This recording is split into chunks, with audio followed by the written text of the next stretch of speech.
Muchísimas gracias. Con su permiso, presidente. Para poder explicar la importancia que han tenido tanto la reforma de 2020 como la que actualmente se está discutiendo en la Cámara de Diputados para el sistema de pensiones, hay que primero entender el ayer, los sistemas anteriores, porque no hay, como dice el presidente, no hay texto sin contexto. Adelante. ¿Cómo funcionaba el sistema pensionario de 1973 a 1997, antes de la reforma nefasta del 97? Era un sistema solidario donde la pensión estaba en función del salario. Las pensiones estaban a cargo del IMSS. Te podías jubilar a los 60 años y con 10 años de trabajo, es decir, con 500 semanas de cotización. ¿Cuánto recibías? Un trabajador que ganaba 10,000 pesos se jubilaba en promedio con 10,000 pesos, prácticamente el 100% de su salario. Esto hasta el 97.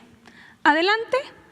En 1995 se presentó una iniciativa por el presidente Ernesto Zedillo Ponce de León el 1 de noviembre de 1995. Es la reforma del 97, aunque se aprobó en el 95, aplicó en el 97. Y aquí podemos ver la votación.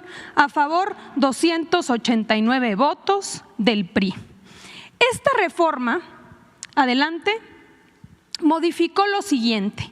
De entrada se cambió de un sistema solidario a un sistema de cuentas individuales administradas por las AFORES. Número 2, se incrementaron las semanas de cotización de 10 años de trabajo a 25 años de trabajo, es decir, de 500 a 1,250 semanas.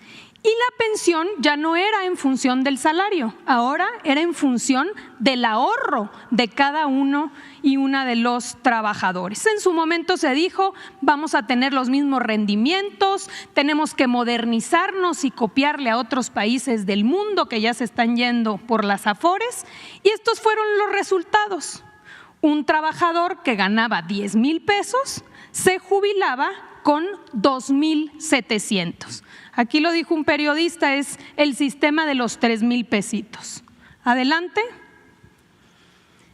Años después llegó la reforma de 2007. Esta reforma le aplicó a los afiliados al ISSSTE, es decir, a los trabajadores al servicio del Estado.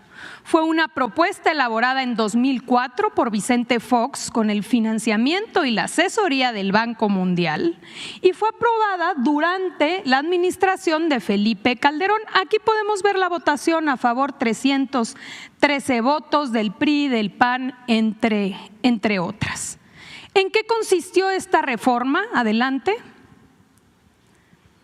Primero se introdujo el requisito de edad. Antes no requerías una edad para poderte jubilar como trabajador al servicio del Estado, se establecieron 65 años. Se pasó de un sistema solidario, igual que en la anterior, a un sistema de cuentas individuales administradas por las AFORES.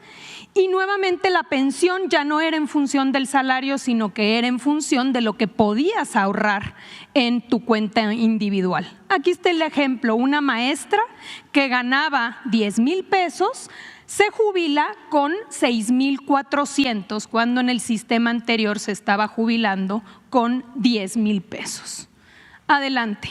Con esta problemática y viendo cómo la gente se empezaba a jubilar ya bajo este sistema, es que se decidió presentar una iniciativa de reforma a la ley del IMSS. El presidente Andrés Manuel López Obrador la presentó el 29 de septiembre de 2020.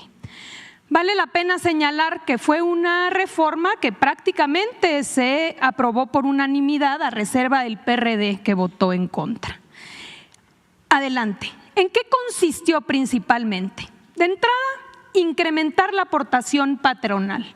Pasó del 5% al 13% de manera paulatina. Número 2, la disminución de comisión de AFORES. Se hizo un análisis que las AFORES en México estaban cobrando prácticamente el doble que lo que cobraban las AFORES en la región, en otros países. Por tanto, se estableció un promedio de lo que se cobraba en Colombia, en Chile y en Estados Unidos y se estableció un tope. Solamente esta modificación a la fecha ha logrado un ahorro de 41,000 millones de pesos a favor de los trabajadores y se calcula que será un ahorro de cerca de 160,000 pesos. Aquí está la gráfica, podemos ver cuánto cobraban en 2015 y cómo es a partir de la reforma que se estabiliza prácticamente a la mitad. Adelante. También esta reforma disminuyó las semanas de cotización para jubilarte. De 25 años a 15, es decir, de 1,250 a 750 semanas, porque antes de la reforma solo 1 de cada 4 trabajadores alcanzaba una pensión. Entonces, podemos ver aquí cómo cambió si un trabajador que ganaba 10,000 pesos y que se jubilaba con 2,700, con la reforma de 2020, hoy se jubila con 6,000 pesos. Pero aún así era insuficiente. Por eso se decidió presentar esta segunda reforma ahora en 2024, adelante, que impacta tanto a los afiliados al IMSS como al ISSSTE y que consiste principalmente en garantizar que los trabajadores que ganan hasta el salario promedio en el IMSS se jubilen con el 100% de su salario mediante un complemento solidario. Es decir, estamos hablando que el salario promedio en el IMSS está en cerca de 16,400 pesos. Aquí podemos ver el ejemplo. Un trabajador que gana 10,000 pesos se jubilará con 10,000 pesos. 6,000 de su pensión, ya con la reforma del 2020, más 4,000 del complemento solidario. Así garantizamos que regresar al esquema anterior donde los trabajadores se estaban jubilando con el 100% de su salario. Adelante. En resumen, antes del 97, un trabajador que ganaba 10,000 se jubilaba con 10,000. Con la reforma del 97 y del 2007 se empezaron a jubilar con 2,700. Vino la reforma del 2020, jubilación de 6,000. ¿Cuál es la propuesta? Regresar al 100%. Si ganas 10,000 pesos, que te puedas jubilar con 10,000 pesos. Adelante. ¿A quién va dirigida esta reforma? En el caso de los afiliados al IMSS, son aquellos que empezaron a trabajar después del 97 y se pensionen a partir de que entre en vigor la ley. Y en el caso del ISSSTE, a todos aquellos que se encuentren en el régimen de cuentas individuales y que se pensionen posterior a la aprobación de esta ley. ¿Qué quiere decir esto? Adelante. Que estamos hablando de una reforma del futuro. Hoy todavía son muy poquitos los trabajadores que se empiezan a jubilar bajo el régimen del 97 y del 2007. Son personas que empezaron a cotizar ya muy tarde, ya a los 50 años. Aquí podemos ver cómo en 2024 se van a jubilar bajo este régimen 18,000. En el 25, 20,000 personas, 31,000 en el 26, hasta llegar ya a 2050, donde cerca de 3 millones de trabajadores ya iniciarán a jubilarse bajo este esquema que necesita un complemento para poder ser una pensión digna. Adelante. Le pasamos la palabra al secretario de Trabajo para que nos pueda explicar cómo se pretende financiar este fondo. Muy bien, muy buenos días, con su permiso, presidente. Y bien, en seguimiento a la exposición de la Secretaría de Gobernación, recordar que la forma en la cual va a ser financiado justamente este Fondo para las Pensiones del Bienestar tiene varios conceptos que deben ser así contemplados. Por una parte, el 75% de los recursos derivados de las incautaciones por el Instituto para devolverle al pueblo lo robado. De igual manera, también los recursos derivados del proceso de liquidación de la Financiera Nacional para el Desarrollo Rural, la de Desarrollo Agropecuario. También los recursos del 25% de las utilidades netas obtenidas de las entidades paraestatales sectorizadas en la Secretaría de la Defensa Nacional y de la Marina, por citar algunos de ellos: el Aeropuerto Internacional Felipe Ángeles, el Aeropuerto Internacional de Tulum, también el Aeropuerto Internacional de Chetumal, de Palenque, de la empresa mexicana de aviación, del Tren Maya, en el caso de Marina, de Aduanas, del Ferrocarril Interoceánico, de las Islas Marías. De igual manera, otro de los conceptos para el financiamiento de este fondo son los adeudos ante entes públicos frente al SAT y el ISSSTE. Y finalmente, los recursos de las cuentas no reclamadas e inactivas de las AFORES. Aquí mencionar que no está así aplicable este concepto a los trabajadores que se encuentran actualmente con una relación laboral activa, por lo cual las y los trabajadores del país pueden estar tranquilos que sus ahorros en las AFORES son prácticamente intocados. Muchísimas gracias. Gracias. Con su permiso, presidente, buenos días a todas y a todos. Esta iniciativa ha generado todo tipo de comentarios, críticas e incluso algunos disparates, porque esto que se ha hablado de expropiación, confiscación, robo a las pensiones de las personas que no han reclamado después de 10 años, vamos a ver por qué esto simplemente es una campaña de desinformación. La siguiente. Las cuentas ya son imprescriptibles y eso hay que señalarlo de manera muy clara. La reforma del 2020 estableció que una persona que no reclama por cualquier razón después de 10 años su cuenta ya no tiene que ir al Poder Judicial para reclamarla, que las AFORES tenían que regresar ese dinero al Seguro Social y el Seguro Social tenerlo justo para que cuando llegara una persona se le pudiera devolver. Y esto ya pasó, eso es importante decirlo, esto ya ocurrió, hay 382 cuentas que fueron reclamadas y que fueron regresadas a sus propietarios. Entonces, la reserva del 2020 justo lo que buscó es que esto, que siempre debió haber sido así, que las cuentas fueran imprescriptibles, incluso hasta la Corte decía que era inconstitucional que las cuentas se perdieran y se quedaran en las AFORES. Si alguien la reclamaba después, aunque hubieran pasado 10 años, se les tenían que regresar. ¿Cómo? Con un mecanismo para que pasaran de la AFORE al IMSS y del IMSS al trabajador. Y la otra es que el mecanismo que se estableció en la reforma del 20 implicaba pues un traspaso importante. La siguiente. Esto es lo que ha ocurrido hasta la fecha, desde el 2020, cuando se hizo la reforma, después en 2021 se hizo la metodología con Hacienda. Este es el número de cuentas no reclamadas que ya se han devuelto al Seguro Social, un total de 259,000 cuentas por un monto de 946 millones de pesos, que ya pasaron de la AFORE al IMSS. Como podemos ver, por ejemplo, Banorte ha devuelto 284 millones de pesos. Azteca, que tiene su propia AFORE, ha devuelto 19.7 millones de pesos. Banamex, 187 millones de pesos. Coppel, 17.9 millones de pesos. El asunto es que con esta metodología establecida y también con la forma como se ha comportado el propio sistema de ahorro para el retiro, lo que debieron de haber devuelto ya son 9,360 millones de pesos para el caso de Banorte, 1,847 millones de pesos y no los 19,000 que ha devuelto Azteca, por ejemplo, en este caso. ¿Se pueden volver al anterior? Esto es importante señalar, son 41,000 millones de pesos de lo que tiene que regresarse al IMSS, porque ahí está la subcuenta de vivienda de Infonavit, son 34,000 millones de pesos.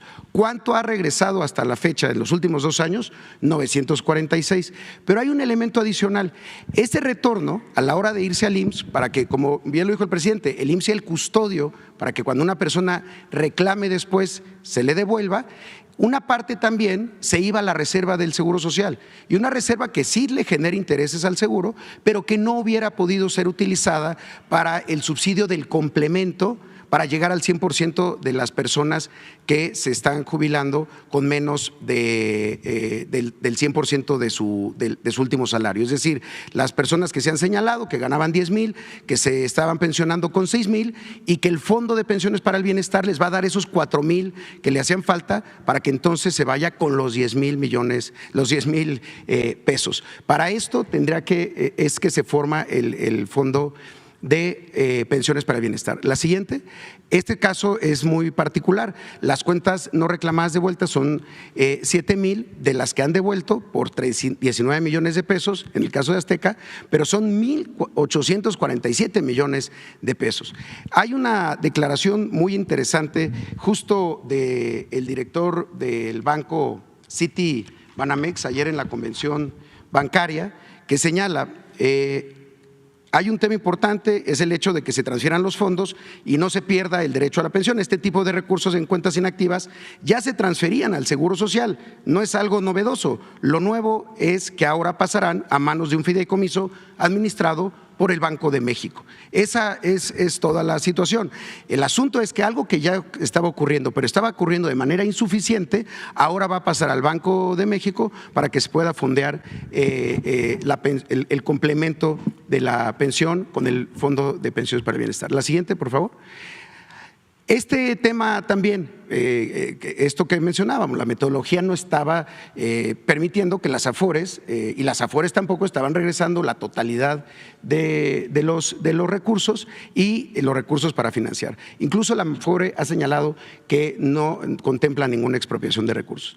La siguiente, el otro mito que también movilizó a muchos columnistas y desde luego a muchos actores políticos es las cuentas de los que siguen trabajando después de 70 años, que se decía, si tú sigues trabajando después de 70 años, también van a agarrar tus cuentas, tu ahorro para el retiro, aunque si no te has pensionado. Entonces se señaló que tomar ahorro de cuentas inactivas, la iniciativa mal hecha reafirma que el gobierno se quiere agandallar el dinero de las personas, en fin, una serie de comentarios.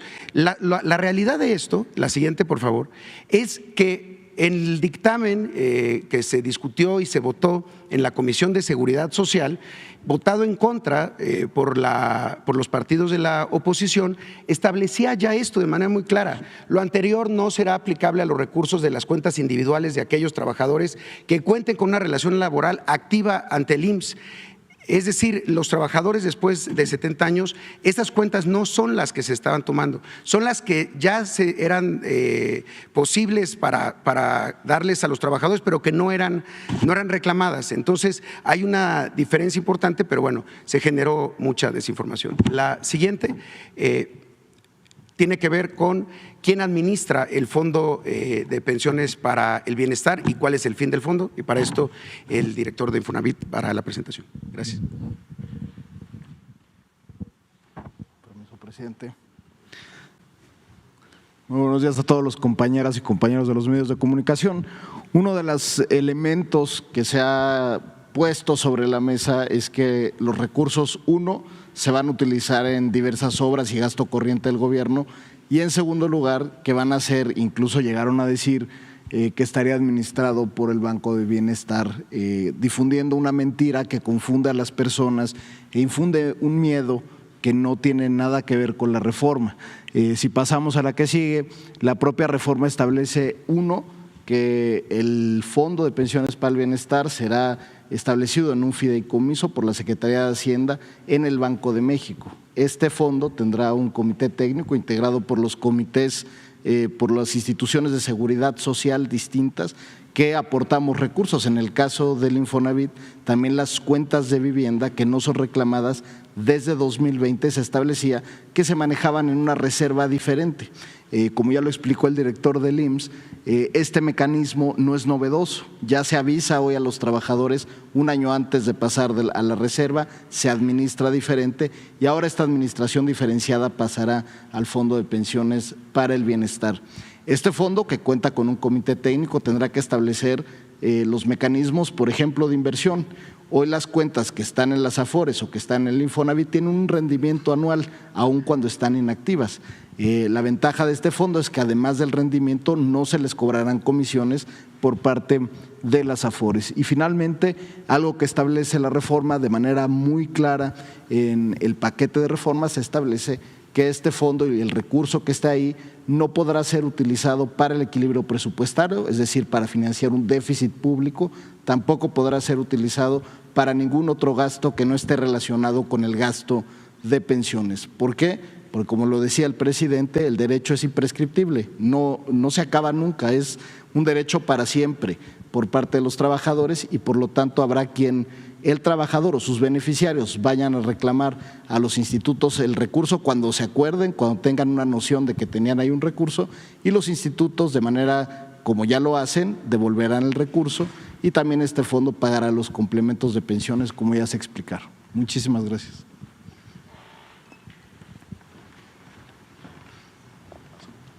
Gracias. Buenos días, con su permiso, señor presidente.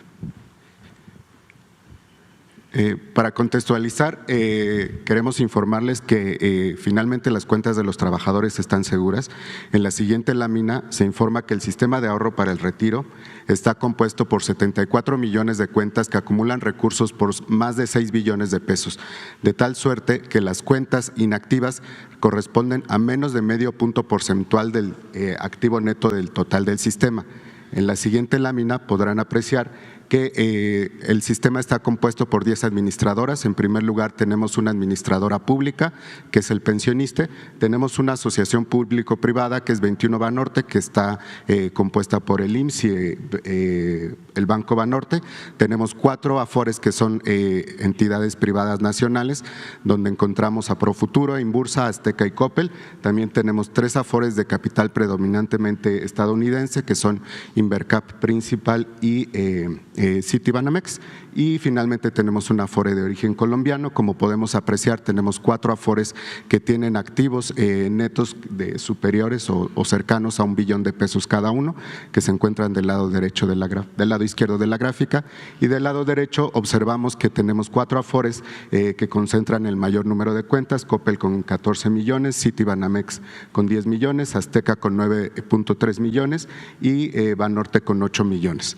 En la siguiente lámina podemos apreciar que, como ya se señaló, las comisiones han venido disminuyendo de manera muy importante. Desde el inicio de la administración se ha disminuido en un 44% las comisiones, pasando en 2018 de una comisión por saldo promedio de 1.01% de los activos a 0.566%.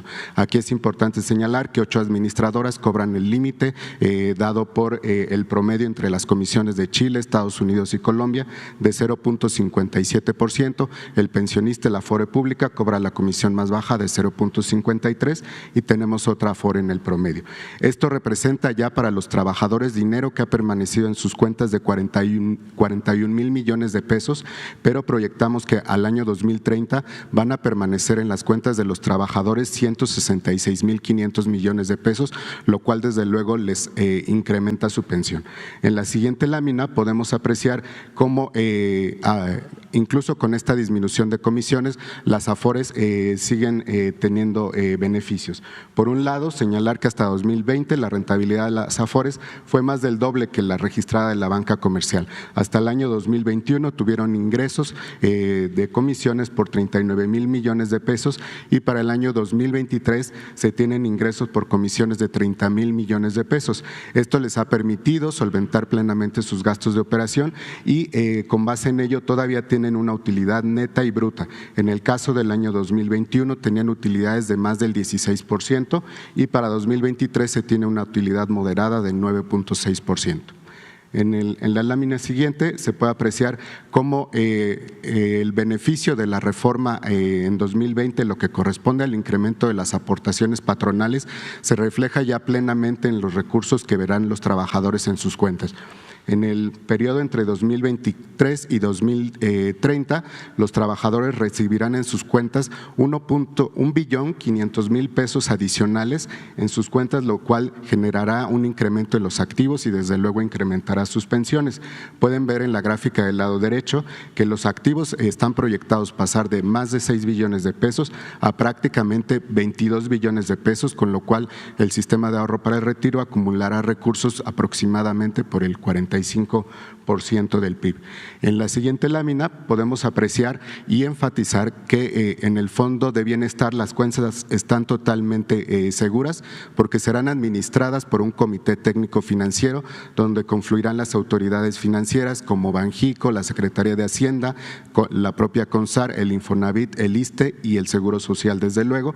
Como ya lo señalaba, el volumen de los activos que estarán adscritos al Fondo del Bienestar será menor al 0.4% de los activos y el número total de cuentas corresponde al 5.5%. En la siguiente lámina queremos recomendar a los trabajadores que quieran saber dónde está su Afore. En la CONSAR estamos para atenderlos en el 55 13 28 5000 y también pueden conocer el estado de cuenta de su Afore a través de la aplicación Afore Móvil o del portal Afore Web. Lo pueden realizar únicamente proporcionándonos su número del Seguro Social y su CUR. Es cuanto, señor presidente. De pensiones, decía la Secretaría de Gobernación, está dirigida a quienes cotizan después de junio del 97. ¿Qué pasará con quienes cotizan antes, empezaron a cotizar antes del 97? A ver, pues yo creo que debe ser el mismo sistema, ¿no? Sí, es el anterior. A ver, aquí muy rápido nomás la primera, si me la ponen para… Los que en el 97 es cuando se da la reforma de Zedillo. Incluso, pero antes del 97, pues son la mayoría de los jubilados actuales, ¿no? Los que se han venido pensionando son los que se pensionan a través de pensiones del IMSS, que tenían el sistema solidario. Entonces, realmente la afectación viene a partir del 97 con esta reforma de Zedillo, porque a partir de ahí es cuando ya no es este sistema solidario, ahora te vas a las Afores. Entonces inicias a laborar después del 97 a partir de cuentas individuales administradas por las Afores y como ya nada más te vas a jubilar con tus ahorros, con lo que vas ahorrando en tu cuenta de retiro, aquí están los rendimientos, ¿no? La siguiente, ya, aquí está. Ganabas 10,000, te jubilas con 2,700. Entonces, estos son los que realmente viven la problemática mayor. Son los trabajadores, hoy son poquitos que se han jubilado bajo este esquema, ya se están jubilando un poco mejor, porque después del 97 vino la reforma del 2020, adelante, que como ya aumentó, adelante, como ya aumentó la aportación y como se hizo este cambio en el tope de las Afores, adelante, ahora ya no te jubilas con 2,700, ahora te jubilas con 6,000, en el mismo ejemplo de 10,000. Los que se cotizan antes del 97 se están jubilando con el 100%. Hay varios que se están en un ejemplo de 10,000 pesos. Claro que si tienes un salario mayor, entonces no todos se jubilan con el 10%, pero se jubilan con porcentajes mucho más altos que el esquema del 97, que van del 80 al 85, al 90 y hasta varios del 100%. ¿Con qué semanas cotizadas o con qué edad estarían ajustándose a esa jubilación? Con las reglas del 2020, que pasó en la ley ya de 1,250 a 750, con una progresividad hasta llegar a 1,000 semanas en 2030. Estos son actualmente los requisitos para poderte jubilar, porque en el 97 se aumentó a 1,250, 25 años. Entonces, ¿qué es lo que generó?